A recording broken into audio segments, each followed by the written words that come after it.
दोस्तों ये मेरे पास एक इनोवा क्रिस्टा आया था। कस्टमर का कंप्लेन था गाड़ी पोर पिकअप, चेक लैम्प ऑन और इंजन नॉकिंग। जैसे आया मेरे पास भाई इंजेक्ट गाड़ी मैंने रोड टेस्ट के लिए लेके गया था।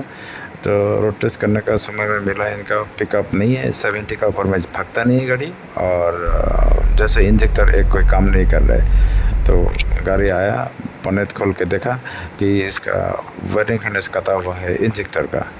और इंजेक्टर वायरिंग हार्नेस को बढ़िया से रिपेयरिंग करके लैपटॉप लगा के इसका डीटीसी चेक किया। डीटीसी कोई डीटीसी नहीं है। फिर बाद में रोड टेस्ट किया, इंजन नॉइज़ भी नहीं है और कोई कोड भी नहीं है और पिकअप भी बढ़िया से ले रहा है। फिर कस्टमर सेटिस्फाई होके चला गया है। ऐसा कोई अगर आपका पास में कंप्लेन आता है या अगर ठीक करना है तो मेरा दिया हुआ नंबर में कांटेक्ट कीजिएगा।